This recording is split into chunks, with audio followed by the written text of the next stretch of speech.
The flower stitch foot is probably the most unusual of all the presser feet and has very little practical value. It's all about the fun. Rarely will you ever get the same results twice, and even the most basic sewing machine will give results just as fancy as the top-of-the-line model.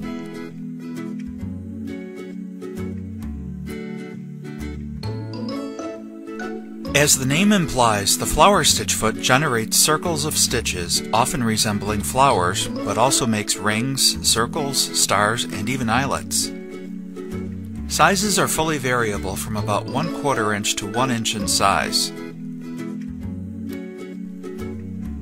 Basic utility stitches are transformed from humble, practical looks to beautiful embellishments, with decorative threads and even twin needles mixed with different stitches in different sizes and combinations. The looks are endless.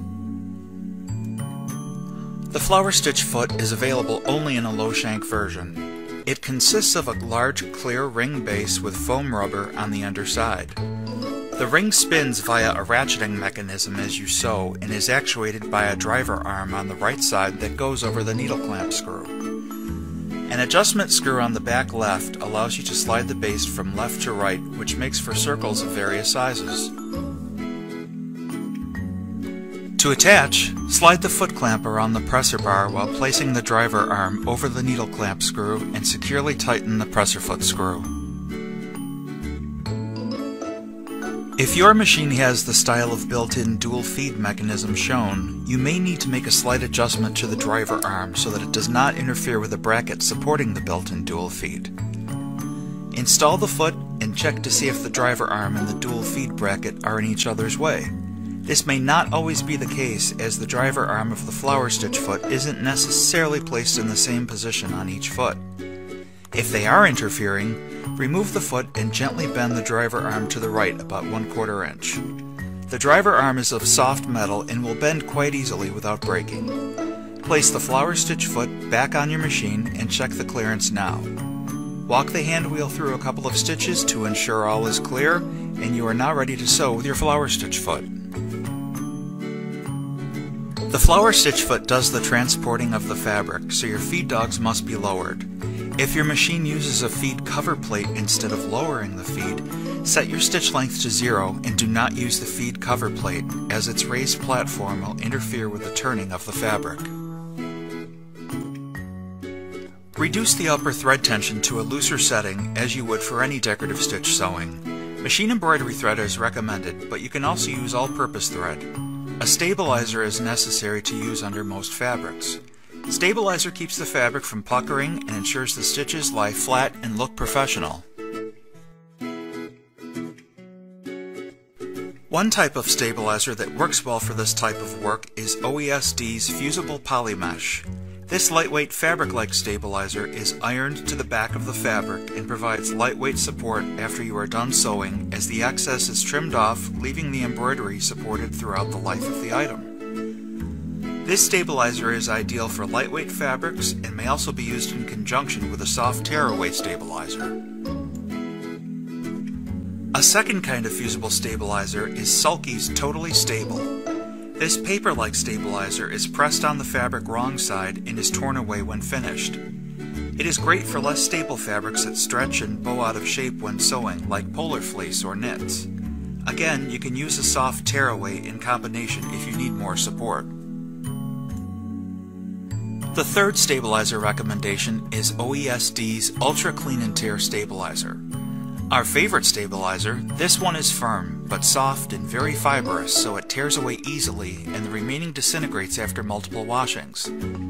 This stabilizer is ideal for firmly woven fabrics and has a second layer with the fusible stabilizers previously mentioned. After stabilizing your fabric and threading your sewing machine, you are almost ready to sew. Do take the time to play with your flower stitch foot on scraps of fabric so that you can understand how the foot operates and the results you get with different stitches. Basic utility stitches such as the zigzag stitch, the serpentine stitch, the blind hem stitch, overlock stitch, and universal stitch are ideal for use with a flower stitch foot. Complex stitches are not going to give you good results, but we have found a couple of decorative stitches that surprised us. Stitches to try are the zigzag stitch. overlock stitch, the serpentine stitch, the blind hem stitch, universal stitch, and 2 simple decorative stitches that worked well. But experiment with all of the basic stitches your machine can do.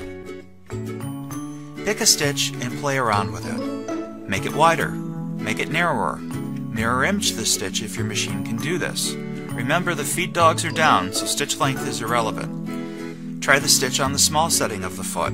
Try the stitch on the large setting. When you find something you really like, write it down. You will probably never be able to duplicate it exactly, so note the stitch number, stitch width, flower stitch foot size, mirror image, etc. Here is the scrap we started off with. It's not meant to be pretty, it's your palette of available options. Now you're really ready to sew. Place the stabilized fabric under the flower stitch foot and lower the foot. Select your stitch and begin to sew slowly. Sew a few stitches and then stop to cut the thread tails. As you stitch, the flower stitch foot travels in a clockwise motion, spinning the fabric as it sews. Now is a good time to notice that smaller fabric pieces are much easier to embellish than larger ones, as the fabric has to spin freely all the way around as you sew. When you get back to the beginning of the circle, you will need to either lock your threads or leave long thread tails to pull to the back to tie. Stitch over your first few stitches slightly and then stop. If you want to lock your threads by machine, set your machine back to a straight stitch. Next, with the tip of a screwdriver or your scissors, raise the latch that drives the base of the foot. This will keep the foot from moving and allows you to stitch in place for 4 or 5 stitches. Then remove the fabric and cut your threads. For more definition, you can sew around your design 2, 3, or more times to get the look you want. You can also sew with 2 threads or thicker threads. Designs sewn with a flower stitch foot look nice sewn in pairs of a large size for the flower and a smaller size for the center of the flower. Try using the same stitch both times. They look quite different when sewn in different sizes. To sew 2 designs, one within the other so that they are exactly centered, they must be sewn in the same positioning of the foot. We'll explain how.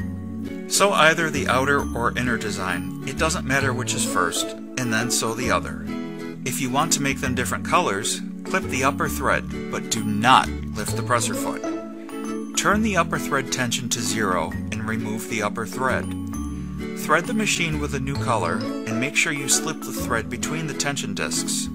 Turning the tension to 0 will help you to do this, but you still need to floss the thread into the discs. Thread the needle and don't forget to return your tension to the previous setting. Loosen the set screw and slide the base of the foot along with the fabric to the new size and tighten the screw. Then sew the other part of the flower. Due to the off-center design of how the flower stitch foot turns, it is nearly impossible to remove the fabric and then center the foot later over an area and have the design come out centered. Though this process of changing thread colors at every step can be time-consuming, it's really the only way to get the terrific look of 2 color flowers perfectly centered. If you will not be using 2 colors in a 2-part design, skip the rethreading steps and with the presser foot down, slide the flower stitch foot and fabric to another size and sew. Want to get even more creative? Try a twin needle with a flower stitch foot. Any size can be used, but a 2.0 or 3.0 twin needle works best. As always when working with a twin needle, reduce your stitch width by the width of the twin needle so that you do not break the needle.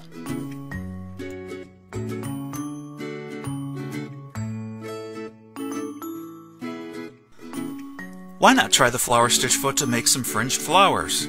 Just place a small scrap of fabric you want to be the fringe on top of your main fabric and sew a small circle with a narrow zigzag stitch. Trim the fabric into a circular shape and then with a stiff brush scrub the fabric to fray it, and in seconds you have a 3-dimensional flower.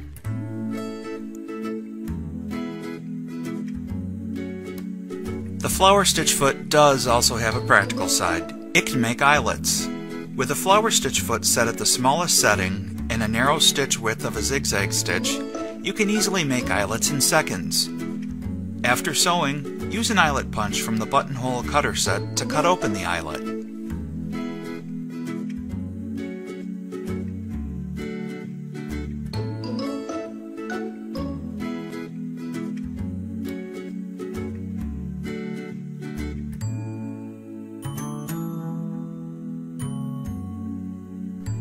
So many exciting possibilities await you with the flower stitch foot, available for all brands of sewing machines in our web store, thecolorfulworldofsewing.com. Let us leave you with some more examples of how to use this foot.